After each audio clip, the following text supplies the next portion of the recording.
On February 19, 2024, officers respond to a family dispute that spills outside an apartment building and ends with a single gunshot. When police arrive, the suspected weapon is already hidden, not in the home, in a red vehicle, and the person who fired it is standing just feet away, asking one question over and over: is he alive? But what investigators learn next, through a sister's timeline and the mother's own interview, changes everything. Send in the medic. What's in it? I'm his mom. It's in my car. Where at? Which car? The red one. It's Red open. car? Yep. Okay, step over there. Yeah, anything on the air? Ma'am.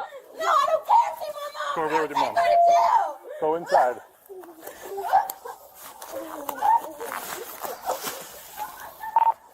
I got one down out in front. The mom's out here with me. I got several people inside the apartment. You okay, boss?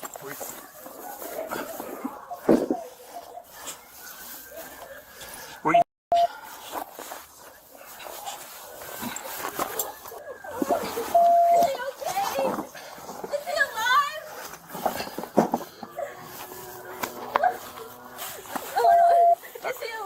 Back away. No, he's not. Jesus, please. Back away.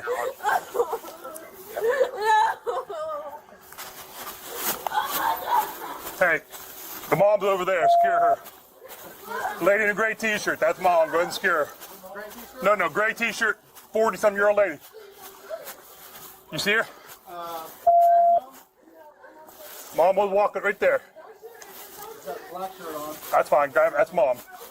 Somebody supposedly in the red vehicle over there. I'm not cleared the apartment upstairs yet.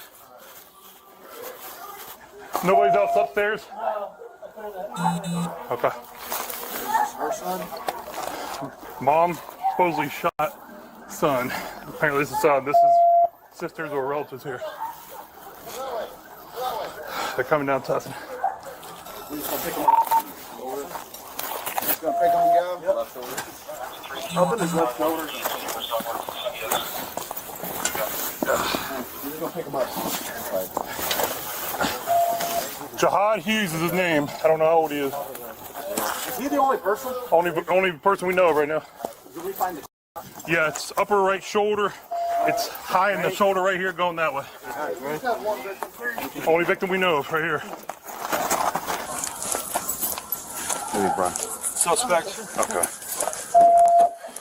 Here, I got the pair. I'll do the horse. Yep. No medical attention. You don't need it. You might have a pocket knife on you. Right here. Yeah. I don't know where. Got it. It's not. Anything else on you? No. Okay. All right. Have a seat. Watch your head down there. Watch your head. Okay. Sit down. She got oil on her. You Okay. got hot oil? No. Okay. All right, I'm gonna put this in your car. 142. Mark is clear. Excuse me. Yes, ma'am. Can you get me out? Can you get me out there? I need to throw up. Okay. 1 second. Please. Please, God. Please, God. Oh, God. Oh, God. Jesus. Oh, God. Oh, God. Oh, God. Get some air. No, please, God. Oh, Okay. God. We're gonna have some air. Oh, God. Oh, God. Please, God. Okay. One thing at a time. You don't know. One thing at God a have time. mercy. Oh. Oh. All right. What is your first name? LaQuandra Williams. What? LaQuandra Williams. Can you spell it? Q-U-A-N-D-R-A? Yes. I don't even know what happened. So I came home from work. I own a business, and my son drove my car today. I asked him where he take my car to, because I got my car fixed this weekend, and he went answer me, and I said, I said, Jihad, I'm talking to you. He went answer me, and he don't like my boyfriend. He said, I'm going to kill you and your boyfriend. We were fighting in my living room. He never did that to me. And then I have a gun. He has a gun of mine too. Like, we always get into it. Like, I don't believe this is happening. Like, I can't even cry. Like, that's my child. Like, you don't know. God have mercy, man. What in the world had happened? My whole life. I raised him and took care of my kid. Moved from Youngstown to here. And we've been going through hell ever since. So that's your son? Yes. Okay. How old is he? I'm just curious. He's 21. He's 21. Okay. Hi. Hold on 1 second. I'm Detective Zimmer. This is Detective Paul Center. How old are you? I'm 20. 20? Okay. Yeah. And what happened today? So I was in my room when everything was happening at first until it started getting bad. My sister started screaming my name. So I was like halfway going to sleep and I just heard my mom coming in the house screaming like about her car. Cause my brother, I had just wrecked my car, so my brother been driving us to school in her car because he didn't want to drive his car. Mm-hmm. So he drove her car earlier, and she came back in the house like, Jahad, what's wrong with my car? But I'm sure it's nothing wrong with her car because she just be like kind of crazy. She have like diagnosed issue? No, it's not diagnosed, but it needs to be. Okay. So, she came in the house and she was yelling at him, and Jahad What's his name again? His name is Jahad. Jahaad. Okay. So she's yelling at him. How old is he? He's 21. 21. Okay. Yeah. So she came in the house and she was yelling at him, and he wasn't responding to her because when my mom get to yelling at us, like, we don't respond because if we start yelling back, she's gonna escalate because she has a real record of like us. I'm not gonna lie. Okay. So like we just don't respond to her when she yelling. Like we wait till her to stop yelling when it escalates and then talk. So Jahad wasn't responding at all. So she started trying to take his I guess she was trying to take his AirPods out of his ear. Well, that's what he told me because I wasn't in there for that. But I was after I asked him like what happened after she was outside. Hold on, let me get to it. But I had asked him what happened. She was trying to take his AirPods out of his ear, and he wasn't letting her, and she started trying to hit him. Mm-hmm. So that's when it escalated in the kitchen. Then she had got the knife because Jahad was like pinning her down, like wasn't letting him, and you know she was getting mad because he was blocking her hits. So she had grabbed the knife and she was trying to. So we trying to get the knife away from her. Did you see that part? Yeah. Okay. So we were trying to get the knife away from her because she was trying to stab him. So my brother kept telling me to like get back. And Jahad, the one that shot. So like he told me to step back, so I stepped back. And after he got the knife away from her, she was trying to grab more stuff, but I ended up grabbing the knife because we have the knife, you know, multiple knives up in that stand thing. So she was trying to grab that, so I grabbed it. And she was trying to grab our little coffee holder to throw it at him, but I grabbed that too. So she was trying to him after he had ended up getting the knife away from her. She was still like trying to punch him and stuff like that. So he ended up slamming her on the floor and like pinning her to the ground so she can stop. And afterwards, after he was pinning her down, he was just telling her like, I'm not a little boy. You're not gonna keep putting your hands on me. And then after he had ended up letting her get up, so she went downstairs to grab her gun. And I didn't let her. She was walking back upstairs, but I didn't let her come upstairs. I locked her outside. Okay, so she came outside to get her. She went outside, and that red truck over there by the two gray Impalas, that's her car. Okay. And she went to go grab her gun, and then she was walking upstairs, but I wasn't gonna let her shoot him, so I locked the door from her. I locked her outside, and hold on, I'm talking really fast. But I locked her outside, and she was screaming like she was just trying to get in the house, like give me my phone or give me my keys. But she already had her keys, so I just wasn't letting her in the house. So Jahad, the reason why he ended up outside, because he was trying to leave. Do you see his bags over there? His bags are probably on the floor. Where at? Over there where she shot him. Okay. Which car is hers? The red car all the way at the back between the GMC two down there at the Impalas. end. Yeah. So Jahad was trying to get his stuff to leave. Like he wasn't even trying to go do nothing. He was leaving. Mm-hmm. So he had his bags and everything. And I was telling him not to go outside, but he didn't think. Of course, nobody gonna think their mom was about to shoot them. Mm-hmm. So he went downstairs anyways as he was trying to leave. And when he went outside, I heard the gunshot. He was like, ah, and then I seen him from the balcony on the floor. And she was trying. Did you see him get shot? Or No, I heard it. You just heard it? And I went out to the balcony, like I was by the door when I heard the gunshot because I was still holding the door locked. Uh-huh. Yeah. So when I heard the gunshot, I ran to the balcony and I see him on the floor. And she was like trying to. Oh, you were in the balcony here? The balcony, yeah, right there with the 2 chairs.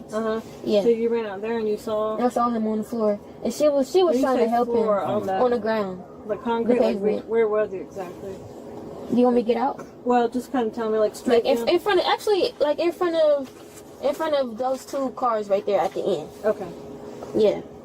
And she was trying to help him and stuff, like, I don't know what she was trying to. She looked like she was trying to help him, even though she shot him. Alright, you can take a seat back there for me. Put the jacket over or something. The jacket has been searching, something in that as well. So just the 5th, no ID. Okay. Thanks for hanging around. Oh, no problem. Sorry, you got stuff. That's alright.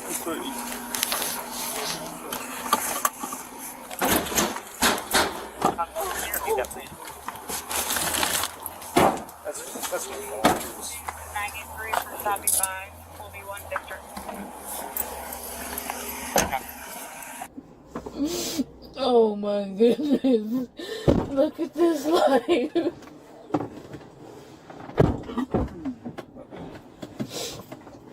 Do y'all know anything about my son? No, we don't know anything, unfortunately. As soon as we get an update, we'll let you know.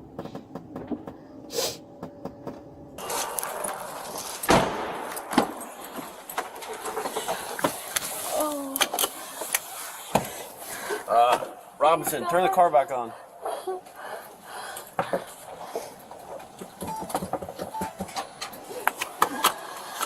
Alright, you're good. Oh, Is there anything I can do to help you? no, please get the shoulder.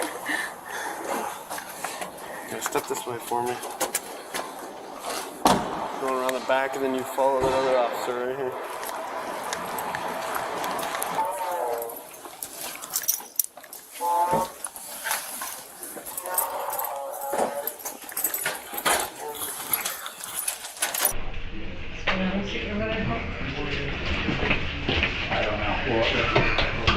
I'm this is Detective Policy coming in here.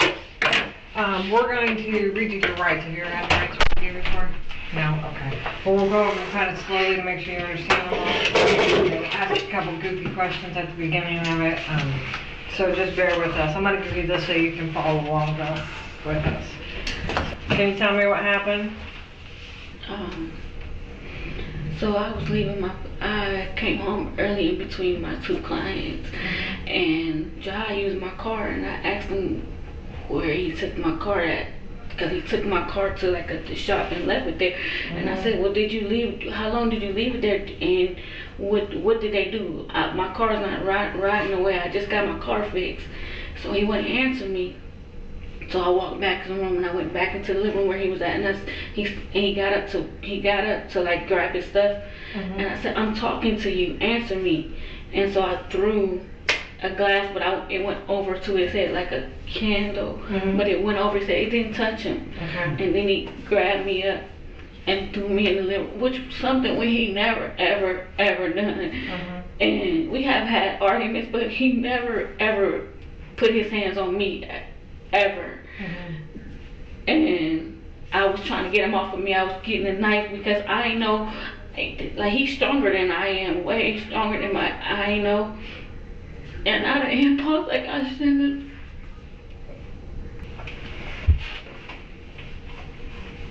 have. Well, I will tell you, unfortunately, your son did not make it. Oh,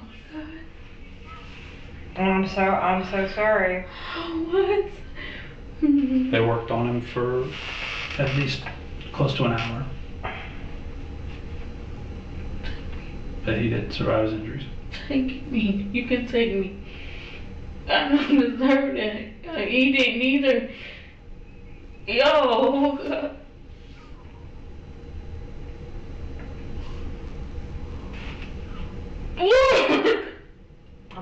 Yeah, I know the pressures, and I feel like that's what happened to me. I feel like you just snapped because you just got so angry. And everything, like, no, y'all. What? Y'all said he gone for real? No, I killed my son. Oh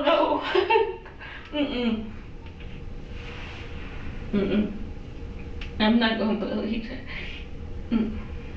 And I kind of figured something was going on. When nobody talked to me while I was out there, I'm like, tell me what's going on. Well, those guys aren't allowed to. The patrol Yeah, I guys did not aren't mean allowed. to do that. I did not mean to do that. I did not mean to do that. Y'all.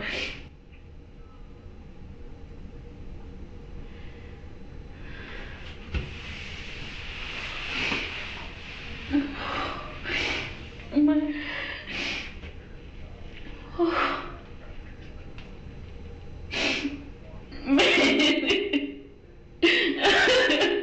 Oh God. Oh. So, Jesus have mercy on me.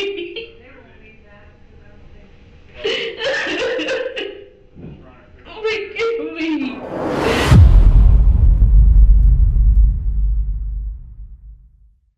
All right, take a breath. What you just watched is one of the hardest kinds of body cam cases to process, because there's no outside threat here.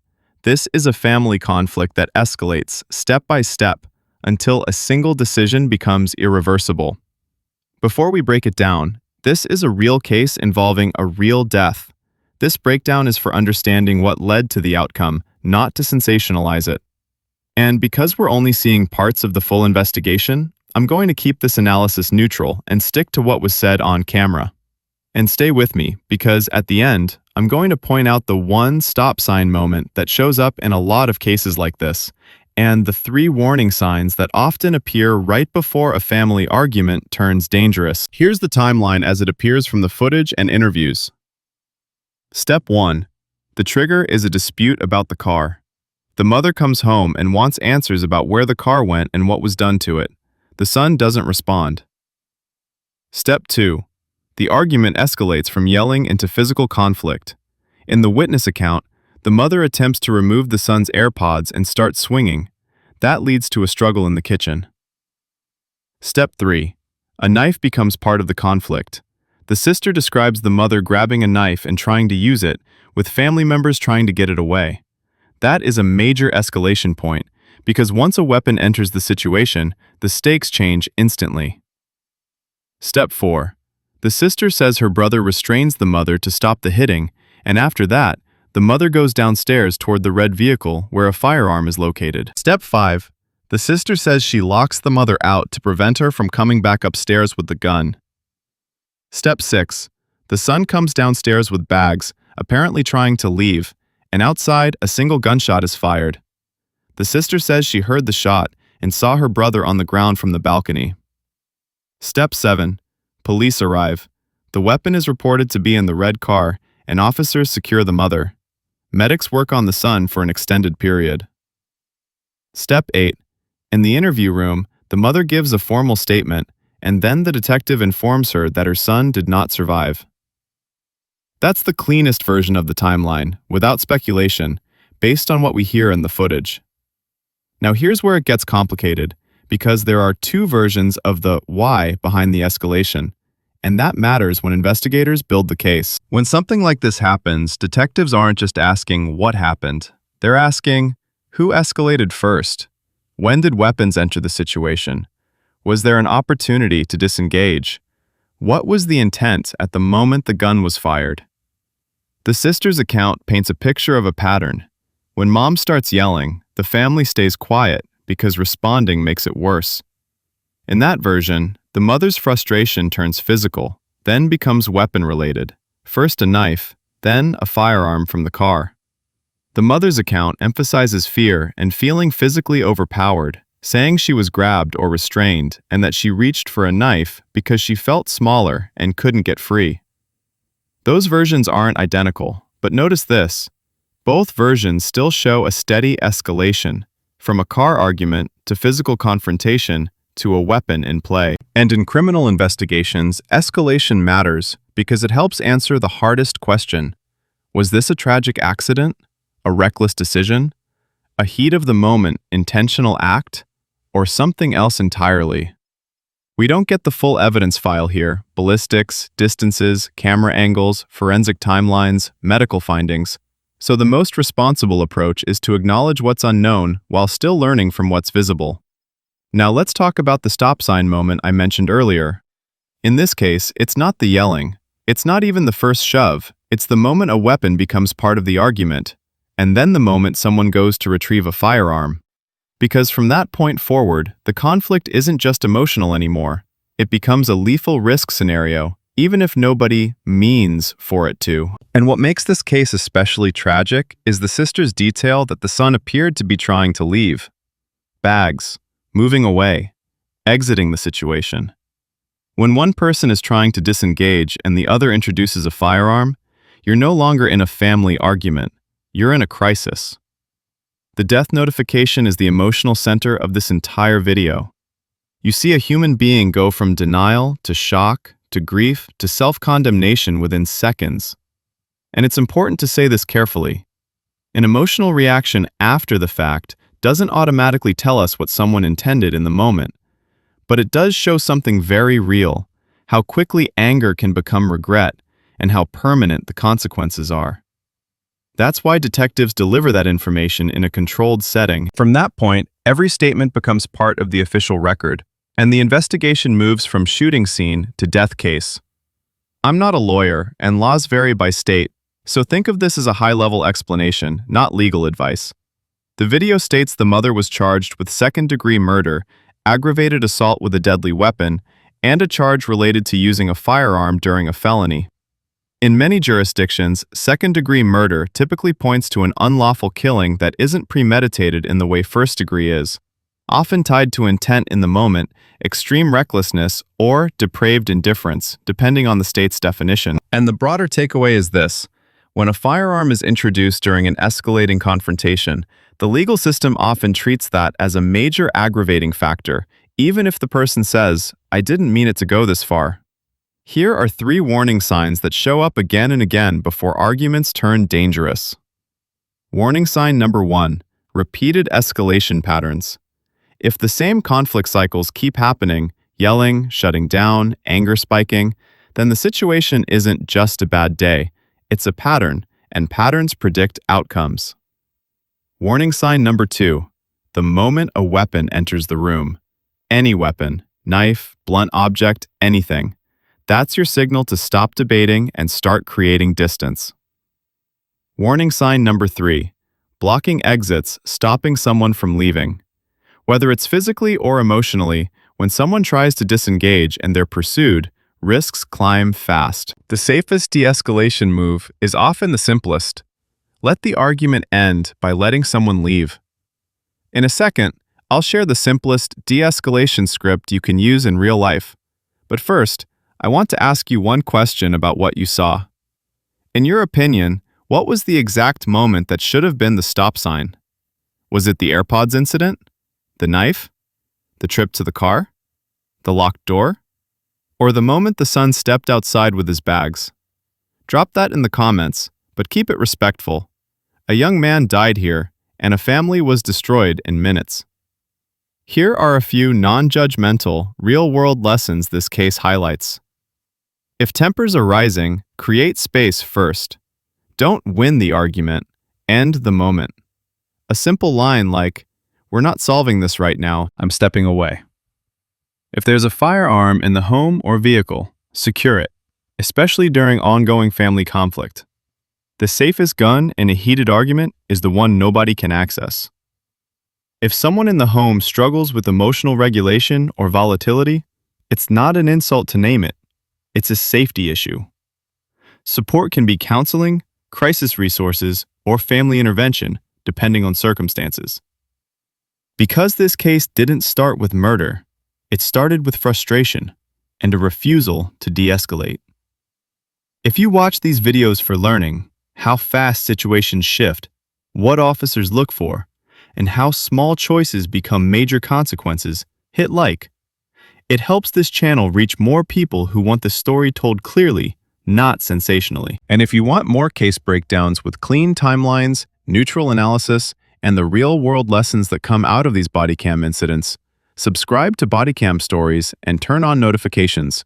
Because in the next case, we're looking at another family dispute where the "I'm leaving" moment should have ended everything. But one decision pulls the argument right back into danger. Thanks for watching. Please take care of yourselves and the people around you. And remember, when anger rises, distance is safety, and seconds matter.